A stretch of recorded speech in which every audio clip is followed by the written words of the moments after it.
I owe you nothing. Subscribe now and like this video to never miss a moment of unexpected twists. 2 years ago, he yelled 3 cruel words. I owe you nothing, not you, and certainly not your child. 2 years later, he found 3 little girls with his eyes and realized his life was a spectacular lie. You won't believe how this billionaire's empire crumbled because of a single, agonizing mistake. The high-rise showdown. The rain was lashing in relentless sheets against the towering windows of Alexander Sterling's penthouse in Manhattan. The sound was a harsh drumbeat against the city's quiet hum, a perfect backdrop for the tension inside. Ilara Vance stood near the marble door, her hands clutching her purse, her eyes shimmering with a defiant mix of tears and resolve. Across the sprawling room stood Alexander, tall, impeccably tailored, his face a mask of stone. His pale, silver-streaked hair caught the dim light, making him look every bit the man everyone feared and admired. A ruthless, self-made magnate whose discipline was only matched by his immense wealth. But for a fleeting moment, a flicker of something fragile, something almost human, was buried beneath his anger.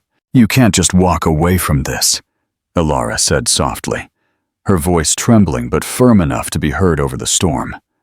I'm not asking for anything. I simply thought you had a right to know. Her hand instinctively went to her stomach, a small, protective gesture that made his jaw clench.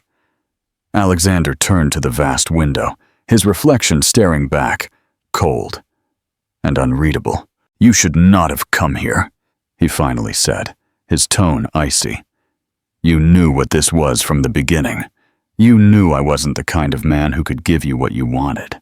Ilara's lips parted, but no sound came out. She wanted to tell him that she hadn't wanted anything from him, that what they had shared, however brief, had felt real. Instead, she took a deep breath and said, This isn't about what I want, Alex. This is about what's right. He spun around, his blue eyes hard as diamonds. Right? He echoed, a sneer twisting his mouth. You think it's right to drop this on me now, to ruin everything I've built? You know my life, Ilara. I cannot have this. Not now. Not ever. She took a step forward, the tears finally breaching her defenses. This isn't about your career or your reputation. This is a life, Alexander, our life. The silence that followed was suffocating. He stared at her, and then he spoke the words that would haunt him for years. I owe you nothing, not you, and certainly not your child. The room stilled. The sound of the rain seemed to halt, as if the world itself was holding its breath. Ilara looked at him, the color draining from her face. She didn't scream or argue. Instead, she straightened her shoulders and whispered, You will regret this one day. Then she turned, opened the door, and vanished. He stayed there, listening to the echo of her steps fade, trying to convince himself he'd made the right choice. He told himself love was a distraction, and weakness had no place in his empire. Yet even as he repeated those lies, a small, unfamiliar ache began to spread in his chest. The empty empire. For weeks, then months, Alexander drowned himself in work. He signed multi-million-dollar contracts, flew across continents, and appeared on the covers of business magazines. Outwardly, he was thriving. But inside, something had gone numb. His penthouse, once a symbol of his achievement, now felt like a sterile, empty tomb that echoed with silence. Late at night, he'd find himself staring at the city lights, wondering what might have been. What if he had stopped her? What if he'd said stay? He dismissed the thoughts as useless, but the image of her eyes, the quiet devastation in them, followed him into his sleep, forcing him awake, gasping for air. One morning, his usually unflappable assistant mentioned a charity list and Ilara's name, a detail Alexander immediately shut down. But the casual mention twisted something inside him. He wanted to ask, but his pride held him captive. What choice would you have made if you were Alexander right then? Would you have swallowed your pride and asked about her, or let the silence consume you? Comment your thoughts below. A quiet revolution meanwhile. Hundreds of miles away, Ilara was in a tiny apartment in the sleepy coastal town of Sea Haven, surrounded by 3 bassinets. She looked exhausted, but radiating a peaceful strength, her heart filled with something stronger than bitterness: resolve. Each tiny newborn was perfect, a triple reminder of what she had lost and what she had gained. 2 years passed in a blur of sleepless nights, endless cries, and a relentless hustle. She raised her daughters alone, creating and selling handmade jewelry online to pay for formula and rent. The world outside Alexander's apartment had been harsh, full of cold streets and job rejections. But she survived, not for herself, but for the 3 little lives who depended on her. When the girls were born, the nurses gasped at how identical they were. 3 tiny girls with soft blonde hair, pale lashes, and eyes of a striking bright blue. Eyes that unmistakably mirrored Alexander's. Clara, Emily, and Lydia. The names came to her like a gentle whisper, chosen by something deeper than her broken heart.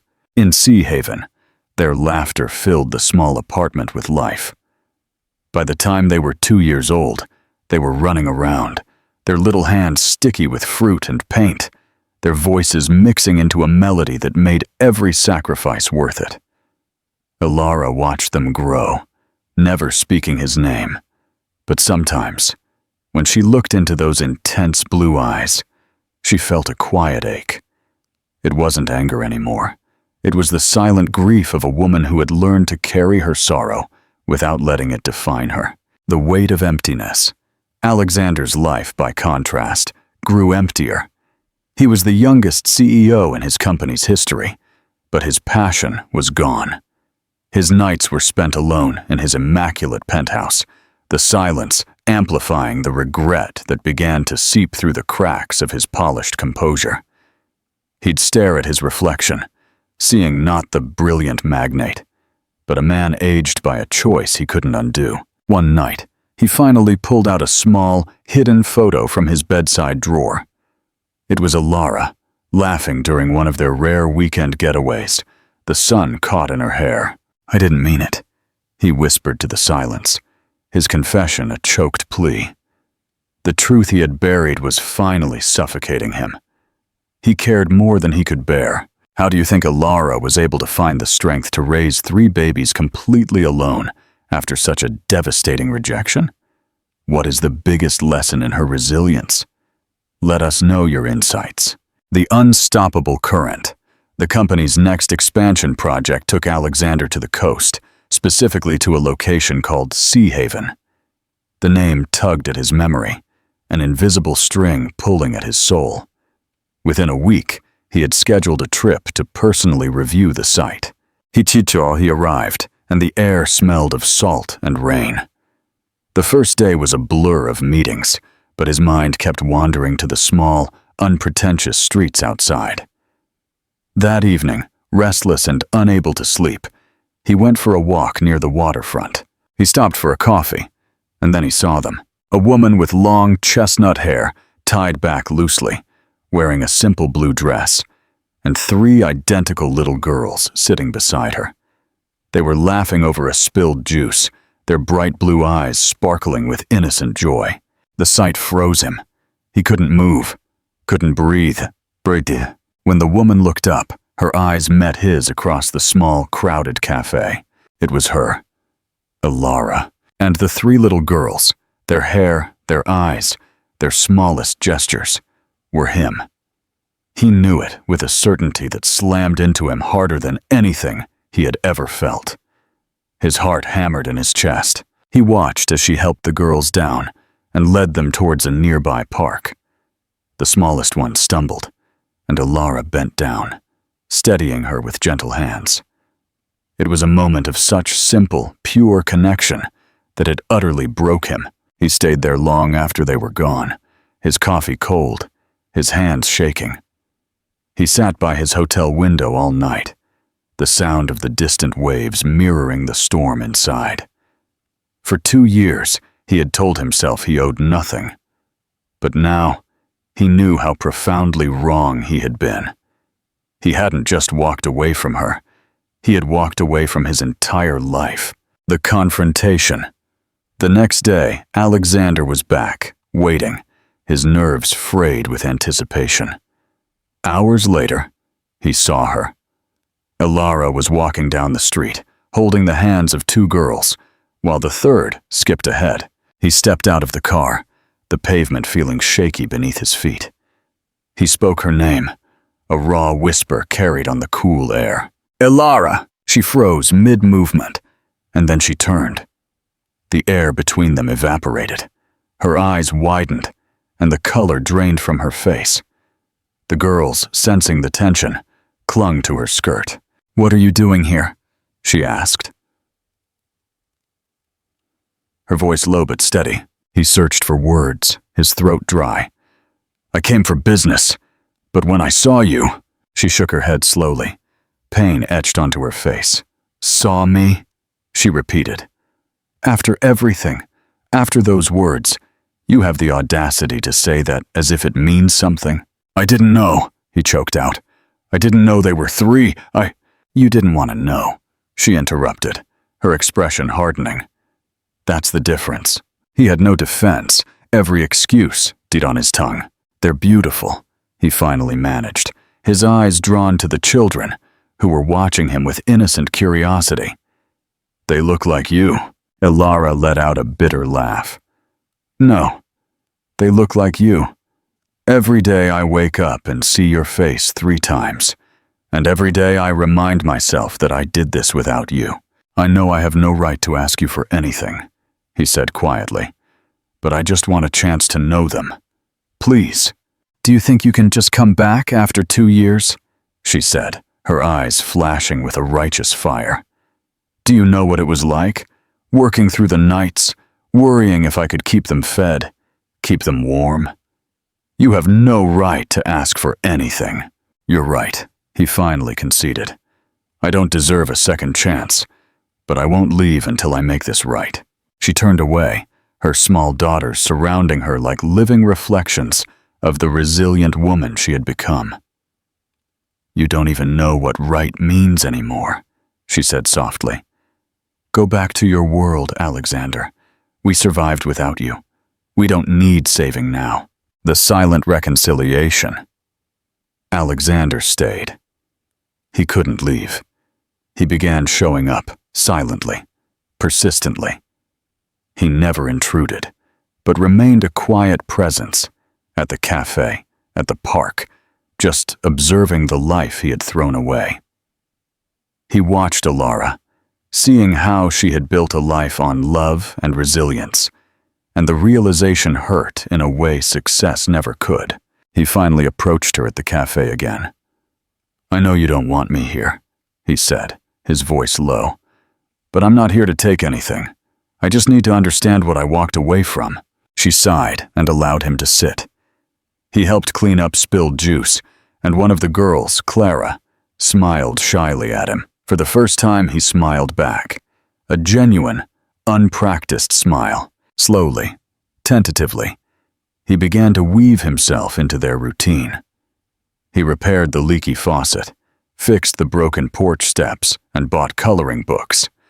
Ilara resisted, but she couldn't deny how naturally the girls responded. They began calling him Mr. Sterling, and his heart swelled every time he heard it. He spent afternoons telling them stories and teaching them to skip stones on the beach. When they laughed, it filled the emptiness he had carried for years. Ilara watched, torn between fear and reluctant admiration. The arrogance was gone. There was only a quiet determination. He showed up without expectation, worked without complaint, and listened without defending himself. He was trying to heal what he had broken, piece by piece, day by day. The unbreakable bond weeks later. Ilara was exhausted and sick.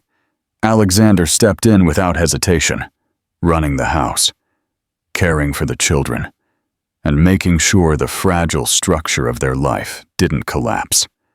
One night, she woke to find him asleep on the floor beside her bed, still dressed. Sheer exhaustion etched on his face. She watched him, realizing that the man who had once shattered her heart was now the reason she felt safe. It terrified her, but it also brought a peace she hadn't known in years. When she recovered, she found him outside, teaching the girls to fly kites. Their laughter was carried on the wind, and a dam broke within her. She walked towards them, her heart pounding. "You're good with them," she said quietly. "They make it easy," he replied, a gentle smile on his face. She took a deep breath. "They deserve to know. They deserve to know all of it, Alexander." He turned to her, his voice trembling. "Are you sure?" She nodded, tears shining in her eyes. "They've waited long enough."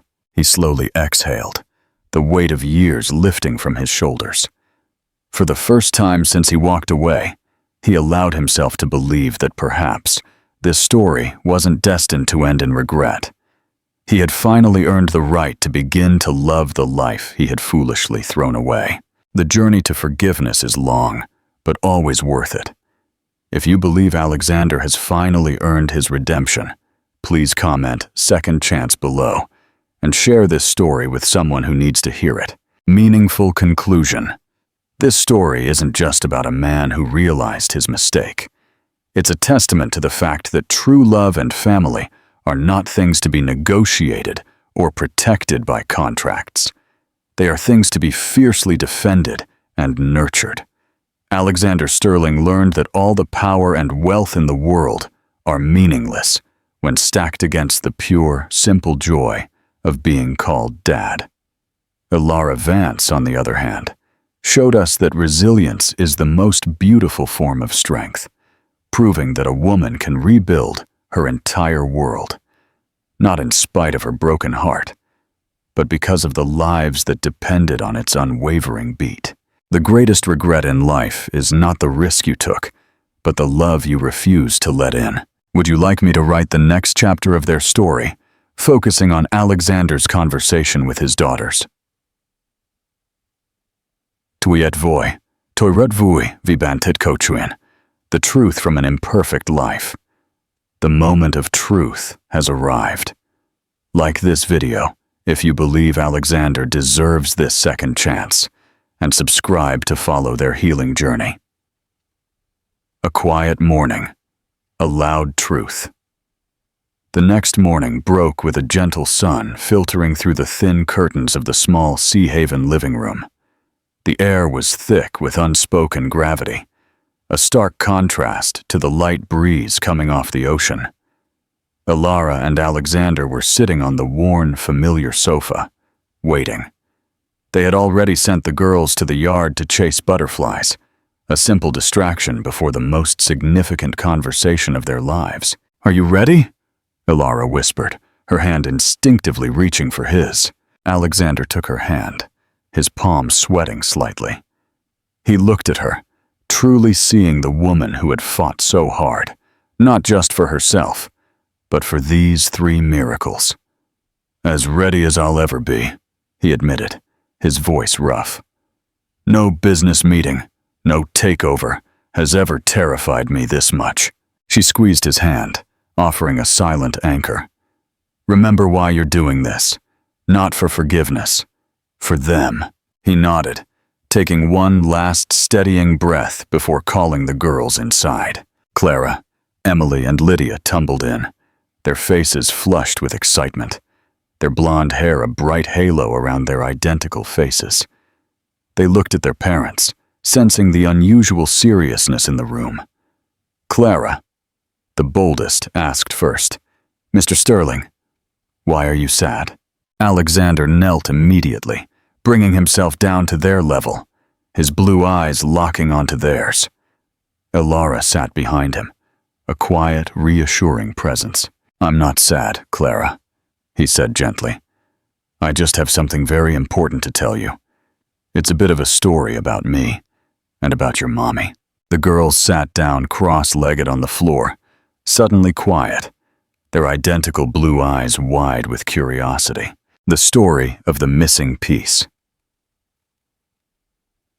Alexander began to tell his story, not the one about boardrooms and billions, but the one about loneliness and choices.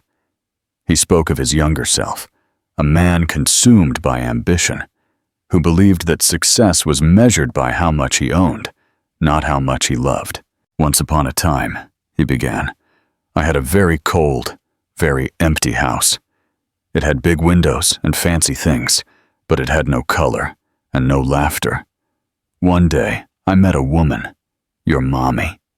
He smiled at Alara, who returned it, a fragile, hopeful expression.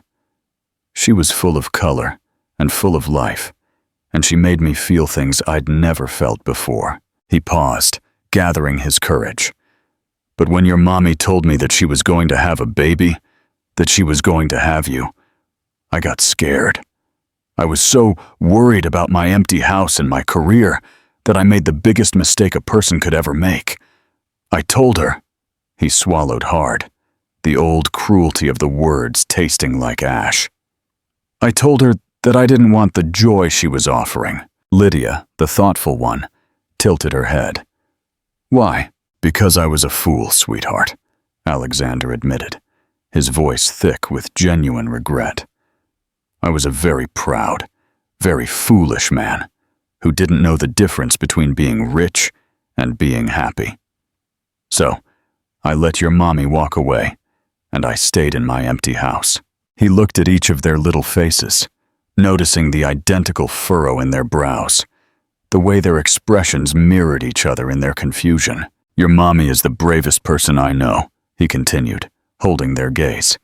"She took a big chance and raised you all by herself, making this beautiful, happy world here in Sea Haven.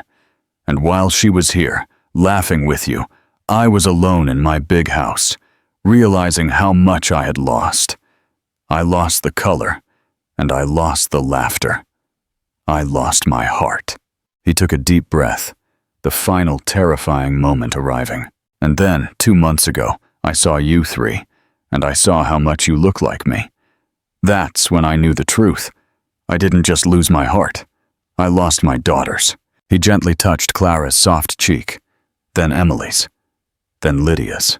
"Clara, Emily, Lydia. Mr. Sterling is not just a friend. I am your dad." The silence and the question. The revelation hung in the air, heavy and absolute. For a long, heart-stopping moment, the 3 little girls didn't move. They simply stared at him, processing this monumental shift in their reality.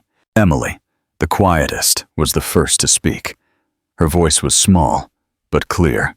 "But if you are our dad, why did you wait so long?" The question was simple, pure, and cut Alexander to the core more deeply than any corporate failure ever could. There was no room for excuses, only the brutal truth. "That," Alexander said, his voice cracking, "is the best question anyone has ever asked me. I waited because I was afraid. I was afraid to admit I was wrong. I was afraid you and Mommy wouldn't want me anymore." He looked at Alara, his eyes pleading for understanding. "But most of all, I waited because I had to change. I couldn't come back until I became the man you deserved. I am so sorry I missed 2 years of your life. It is my greatest regret." He opened his arms wide. "I can't change the past, but I will spend every single day of the rest of my life trying to be the best dad you could ever ask for." The girls looked from Alexander to Alara, who was now weeping silent tears of relief and love. "If you were Alara, what one piece of advice would you give your daughters about their father in this moment? Comment below." The new beginnings Lara, the pragmatic one, looked at Alexander's tear-filled eyes, then at her mother, then back at her sisters. She leaned in, whispering something to Emily and Lydia. They nodded in unison. Then, Clara, Emily, and Lydia, the 3 tiny reflections of the man before them, launched themselves into his arms. "We like you, Mr. Sterling, Dad," Clara declared, her voice muffled against his shoulder. Alexander held them tight, a fierce, protective embrace that anchored him back to the real world. The years of isolation, the cold perfection of his high-rise existence, the devastating echo of his cruel words, all of it shattered and washed away in the warmth of his daughter's small bodies. He closed his eyes, finally allowing himself to feel the overwhelming, beautiful weight of being a father. Ilara watched them, a profound sense of peace settling over her. The forgiveness wasn't earned through grand gestures, but through constancy, humility, and the simple, everyday act of showing up. Alexander had learned that the greatest empire he could ever build wasn't made of steel and marble, but of the love in this small, chaotic, and beautiful house. The storm was over. The sun was out. And the three little girls finally knew the name of the man who belonged in the blank space on their birth certificates. The Sterling family is finally whole. If this moment touched your heart, please comment. Family first, and share this incredible story. Don't forget to subscribe to see what happens next. The media tsunami and the ultimate choice. Subscribe now and turn on notifications. The world is about to find out about Alexander's secret triplets. You won't believe the scandal this causes. The scandal breaks. Alexander's life had been redefined by the small, quiet world of Sea Haven. He spent his mornings helping the girls get ready, his afternoons working remotely from a small table in the corner of Ilara's art studio, and his evenings fully immersed in bedtime stories and sticky hugs. He had traded billion-dollar deals for finger painting, and his polished facade for a genuine, if slightly frazzled, fatherhood. The business world, however, was about to violently collide with his new reality. He had been discreet, but a man of Alexander Sterling's stature cannot simply vanish. His frequent, long absences from Manhattan had fueled rumors. A quiet, unassuming property developer in Sea Haven finally connected the dots. The missing billionaire, the small art studio, and the three identical little girls with the familiar silver-streaked hair. The story broke on a Tuesday morning, not in a financial paper, but on a sensationalist gossip site. CEO shocker. Alexander Sterling hides secret triplets. The ice prince of finance has been living a lie in a coastal town, and he's not married. Within hours, the news exploded. Helicopters hovered over Sea Haven. Reporters swarmed the peaceful streets, desperate for a picture of the legendary Alexander Sterling changing a diaper or tying a tiny shoe. The small coastal town was under siege. The boardroom erupts. Back in Manhattan, the board of Sterling Global was in utter chaos. The company's stock plummeted 15% in a single day. Alexander's phone was vibrating off the hook with calls from panicked board members, shareholders, and his estranged father. He finally answered a video call from Marcus Thorne, his right-hand man and longtime colleague, who was visibly shaking. "Alexander, what in God's name is happening? Triplets? Ilara Vance? The market is in freefall. You have to fly back immediately and issue a statement. Deny it. Say she's a disgruntled ex, something." Alexander looked out the window at Clara, Emily, and Lydia, who were innocently building a sandcastle with Ilara. He ran a hand over his face. "Marcus," he said calmly, "I won't deny anything. The story is true, and I am not leaving Sea Haven." "Are you insane?" Marcus roared. "Your image, your legacy. We built this empire together. Do you know what this looks like? The ruthlessness, the abandonment." Alexander felt the familiar prick of shame, but it no longer paralyzed him. "It looks like the truth, Marcus. And yes, I was ruthless, and I was wrong. But I am not going to abandon them a second time for the sake of the stock price." He paused, his gaze firm. "The choice is simple. The board can either support me while I manage my family and the company, or they can try to remove me. But they should know this. I will not choose the empire over my daughters." He hung up, the silence after the call more deafening than the screaming. If you were a board member of Sterling Global, what would you advise? Fight the scandal and keep Alexander, or force him out to protect the company's image? Comment your business strategy. Ilara's stand. The relentless media pressure was terrifying the girls. Ilara had to keep them indoors, their safe haven suddenly compromised. She looked at Alexander, her anxiety mirroring his exhaustion. "You have to go back, Alex," she whispered one evening after the girls were asleep. "Not to deny them, but to protect them. You are fighting the entire world from here. Go back, control the narrative, and end this siege." "And leave you?" he asked. "Paindor, you won't be leaving us," she countered, placing a hand on his cheek. "You'll be fighting for us. Go, show them the man you've become. Show them you are a father first and a CEO second." That night, Alexander Sterling booked a flight. But before he left, he did something unprecedented. He wrote a letter to his daughters, one he sealed and gave to Ilara to read only if he couldn't return within a week. The return to the concrete jungle. Alexander returned to Manhattan, not as the Ice Prince, but as a man visibly humbled and determined. He called an emergency press conference, not in the sterile corporate headquarters, but in a small, public library, a symbolic rejection of his gilded cage.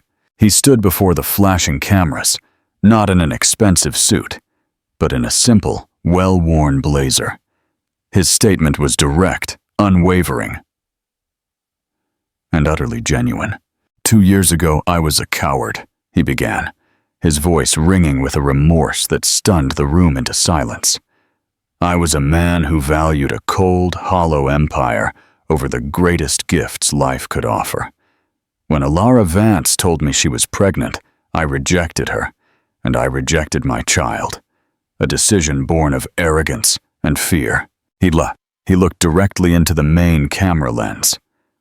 "I am deeply, profoundly sorry for the hurt I caused Ilara, and the years I stole from my children. I spent 2 years building a life I thought was perfect, only to realize it was completely empty. Today, I stand before you not as Alexander Sterling, CEO, but as the father of Clara, Emily, and Lydia." He finished with a powerful declaration. "I am going to Sea Haven.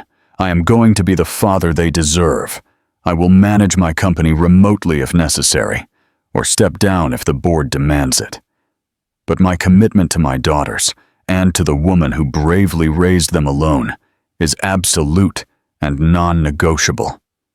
My life and my loyalty are no longer measured by profits, but by my family." The ultimate choice. The press conference was a shockwave. It wasn't the corporate spin the world expected. It was a confession. The scandal shifted. The narrative was no longer about a secret, but about redemption. The next day, Alexander sent his formal resignation as CEO to the board, recommending Marcus Thorne as his successor. He bought the small, charming house next to Ilara's art studio in Sea Haven. He called Ilara and told her he was coming home. Not to his penthouse, but home to Sea Haven. He too arrived back to find the reporters gone, the town quiet, and 3 little girls waiting on the porch. He knelt, opening his arms, and they ran into them, giggling. This time, Alexander Sterling did not just come back to visit. He came back to stay. He learned to surf poorly, to garden, and to live a life measured by the sound of laughter and the feeling of sand between his toes. He became a silent partner in a small, local initiative, investing in the community. Ilara, watching him thrive in the simple beauty of their life, finally allowed the last walls of her heart to crumble. The journey to forgiveness was complete, not with a wedding, but with the quiet, shared understanding that they were a family, forged not by perfection, but by a brutal, beautiful second chance. The settled rhythm. The months following Alexander's return settled into a rhythm that felt profoundly real and deeply satisfying. He was now simply Alex, the quiet, occasionally clumsy dad who helped with carpool, burned pancakes, and knew exactly which playground swing made Clara, Emily, and Lydia giggle the hardest. The Grand Manhattan penthouse was sold. His business interests were carefully managed from a tiny home office. He and Alara still shared the responsibilities of the triplets, but now they shared much more. Quiet evenings on the porch, inside jokes about the girls' latest antics, and a profound mutual respect forged in crisis. There was no intense, passionate romance, not yet, but a deep, comforting partnership based on shared love for their children. One evening, Alex found Alara sitting at her drafting table, sketching. Her eyes held a mixture of contentment and fatigue. "You look tired," he observed. Leaning against the doorframe, "Happy tired," she corrected, smiling. "It's different. It's the kind of tired that comes from a full day, not an empty one." She looked at him. "You look different too. Happier." "I am," he confirmed. "I realized $1 billion buys you a lot of things, but it can't buy this quiet, simple feeling. It can't buy home." The unconventional proposal, the air was still, clear, and quiet. Alex knew he couldn't wait any longer. He didn't want a grand gesture or a diamond large enough to make headlines. He wanted something real, something that honored the journey they had taken. He waited until the girls were fast asleep and the house was silent. He poured 2 mugs of Alara's favorite herbal tea and found her sitting on the front porch swing, looking up at the sky. He sat beside her, handing her the mug. They swung gently for a moment, the only sound the quiet creaking of the chains. "Remember that night?" Alex began, his voice low. "The night you left my penthouse?" Alara stiffened slightly, a shadow crossing her face. "I remember. The rain was so loud," he continued, "and when you told me you were pregnant, all I could hear was the storm inside my head. Fear, pride, stupidity. I said the worst thing a man could ever say." He turned the mug in his hands, not looking at her. "I told you I owed you nothing, but that night, you whispered that I would regret it. You were right. I regret it every single day." He gently placed his mug down, reached into his pocket, and pulled out a simple silver ring. It wasn't set with a diamond, but with a piece of polished sea glass he had found on the beach that morning with the girls. A soft, muted blue, the color of their eyes. He didn't kneel. He simply turned to her, placing the ring in the center of her palm. "I don't have a perfect life to offer you, Alara," he said, his voice thick with emotion. "I don't have a perfect past, but I have 3 beautiful daughters who need their parents to be a team. And I have a heart that for the first time is completely, unconditionally yours." He looked directly into her eyes, the starlight reflecting the sincerity there. "Alara Vance, I don't need you to forgive the man I was, but will you please marry the man I've become, and let us finally build the life we should have had?" A second chance, built on sea glass. Alara stared at the ring in her hand. The sea glass was smooth, worn down by the ocean's relentless waves, a perfect metaphor for their relationship, polished and strengthened by years of silent suffering and hardship.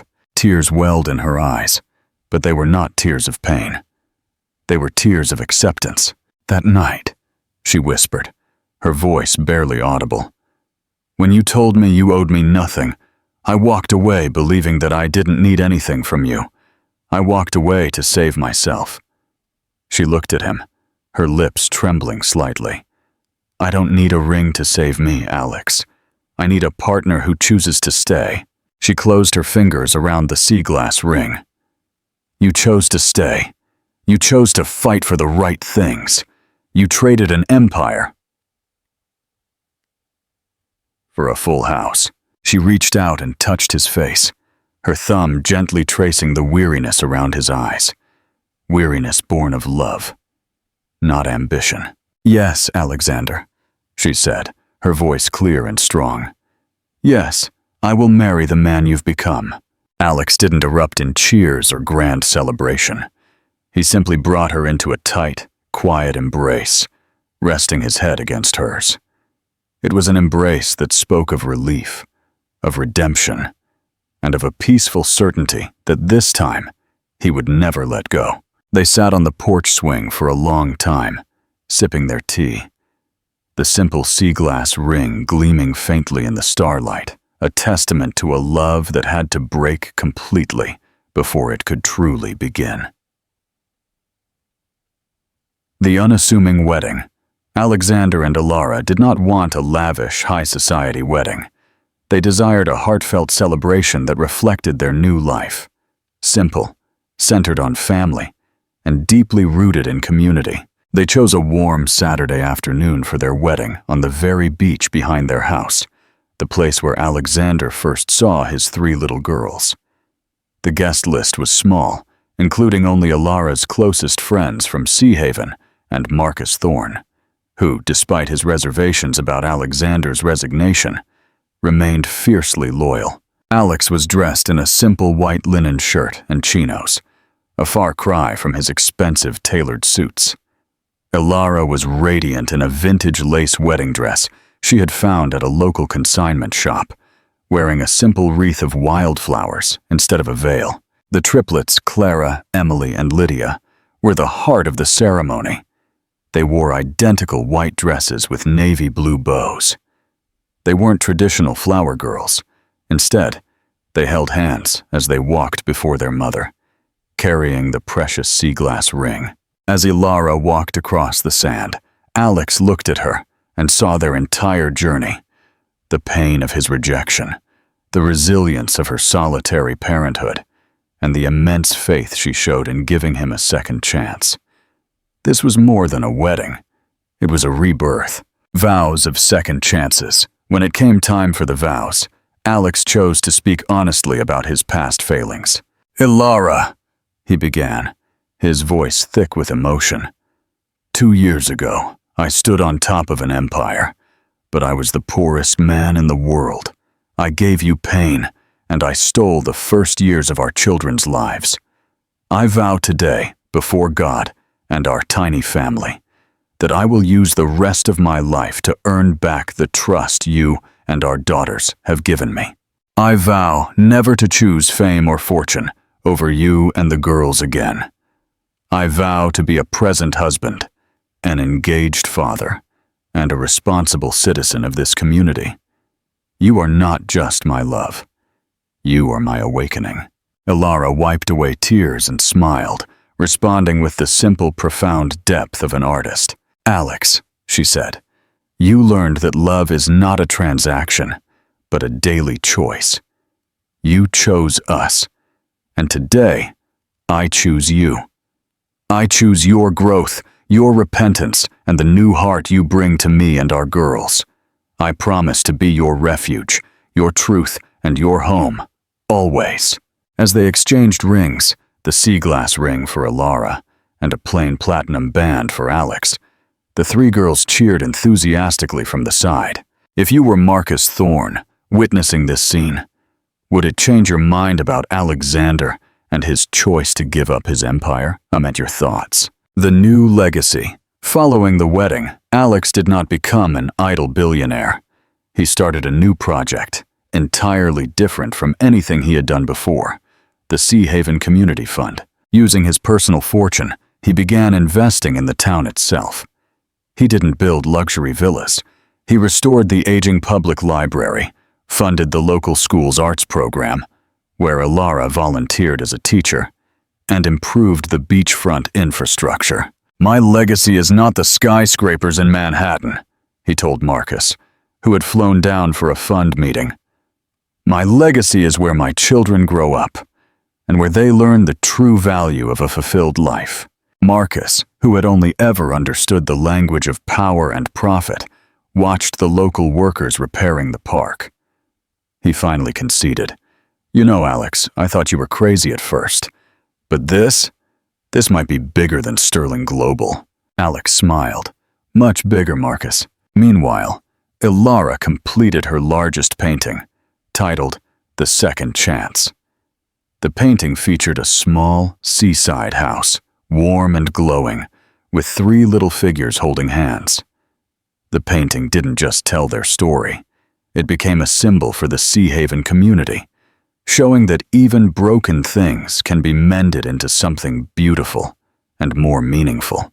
Alexander Sterling had found the wealth no company could ever provide: an authentic life, a redemptive love, and a complete family. He proved that happiness is not a destination, but a journey built from the ground up. The Light of Dawn. Subscribe now to celebrate the simple joy of family, and comment what home means to you. A day measured by joy. The sun rose over Sea Haven, not over skyscrapers, but over the endless, glittering expanse of the Atlantic.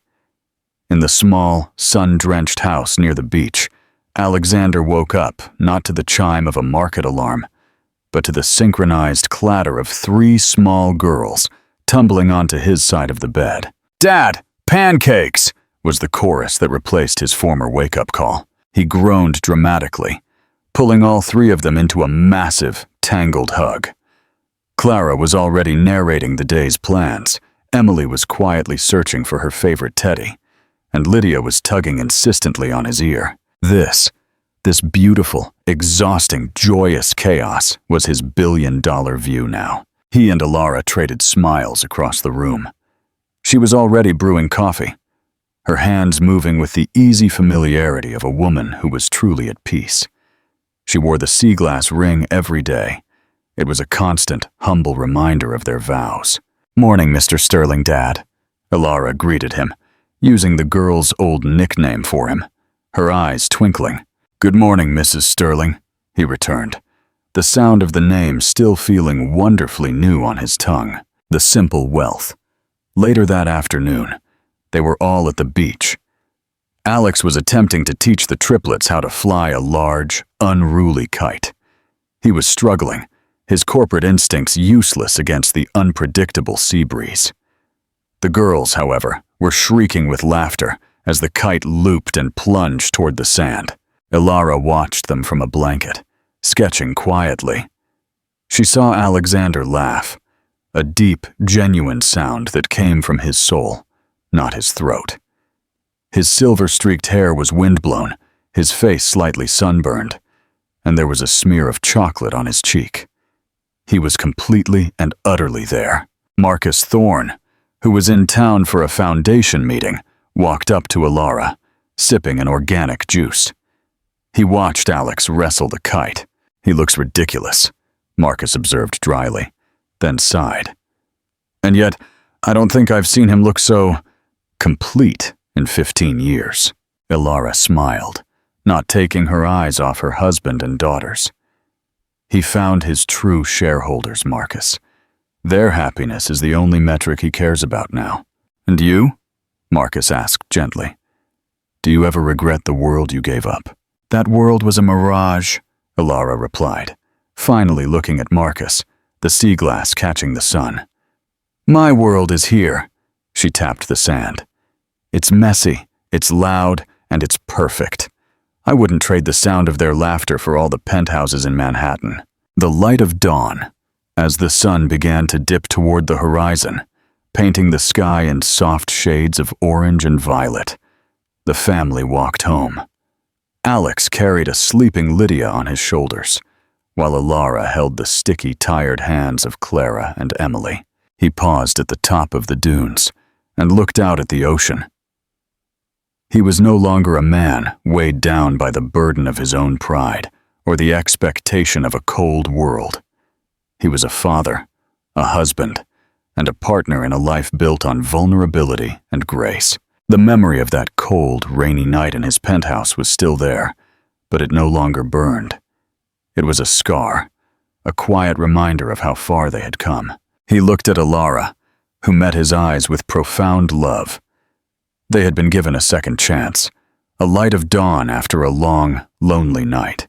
Alexander Sterling learned that true power is not the ability to take everything you want, but the willingness to give everything you have for the things you truly need. The story is complete, and the journey of redemption has found its beautiful end. Like this final chapter, and share this video as a reminder that it's never too late to choose love.